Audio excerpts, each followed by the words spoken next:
On the chilly night of December 2nd, 1984, the city of Bhopal, which is in Madhya Pradesh, India, lay quiet under a blanket of stars.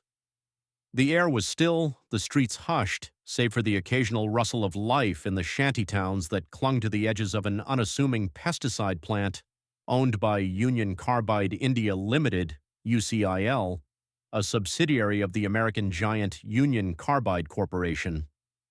Little did the 500,000 souls sleeping nearby know that their lives were about to be shattered by a catastrophe that would etch Bhopal's name into history as the site of the world's worst industrial disaster. It began with a whisper of trouble inside the plant. A defective tank, Tank 610, hummed with 27 tons of methyl isocyanate, a volatile chemical used to craft pesticides. That night, during routine maintenance, water somehow breached the tank, a mistake born of negligence, understaffing, and outdated safety systems, all of which had been eroded by cost-cutting measures.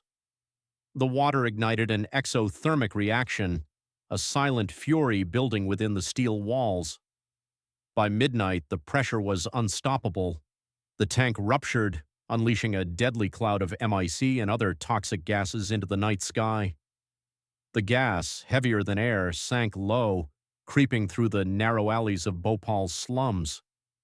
At around 12:30 a.m., Aziza Sultan awoke to her baby's desperate cough, the room shrouded in a white haze that burned like fire in her lungs and eyes. Panic erupted as shouts of "Run! Run!" pierced the darkness.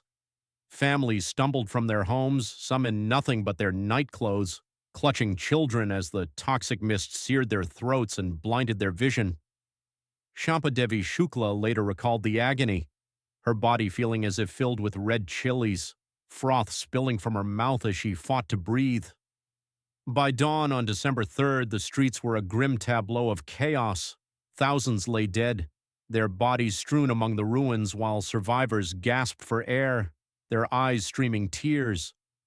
Initial estimates spoke of 3,000 to 800 immediate deaths, but the toll climbed relentlessly.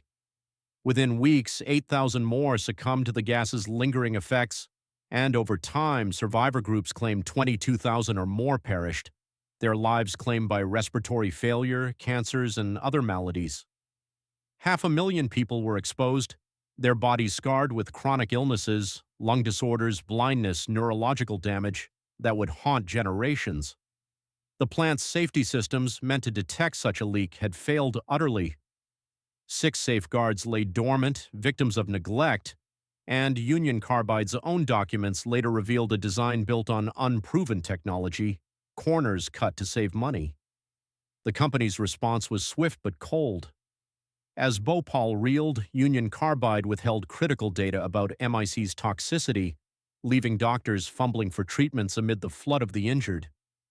The Indian government, ill-prepared with weak public health infrastructure, scarce clean water, overcrowded hospitals, struggled to cope. Legal battles erupted almost immediately. On December 7th, a U.S. attorney filed a multi-billion-dollar lawsuit, but cases were soon shifted to Indian jurisdiction, where justice moved slowly. In 1989, after years of negotiation, Union Carbide settled with the Indian government for $470 million, a sum critics called a pittance, averaging just $500 per victim. Thousands of claims, especially for gas-exposed children and their descendants, went unregistered. In 2010, 7 Indian UCIL executives, including former chairman Keshub Mahindra, were convicted of negligence, receiving 2-year sentences and $2,000 fines, only to be released on bail shortly after. Meanwhile, Union Carbide's American leaders, including CEO Warren Anderson, evaded trial, shielded by U.S. influence. The disaster's aftermath stretched beyond the immediate horror. The plant, abandoned by Union Carbide, became a toxic graveyard. Hazardous waste, dumped carelessly for years, seeped into the soil and groundwater, contaminating wells with mercury and other poisons. By 1999, tests showed breast milk of nursing mothers near the site laced with toxic chemicals. Families too poor to flee lived atop this poisoned land, their children born with birth defects, their water a silent killer. Protests flared annually, with survivors like Rashida B., who lost 5 family members to cancer, crying out for justice. "The lucky ones died that night," she said, her voice heavy with despair. Decades later, on the 40th anniversary in December 2024, the Madhya Pradesh High Court ordered a cleanup, but the site remained a festering wound.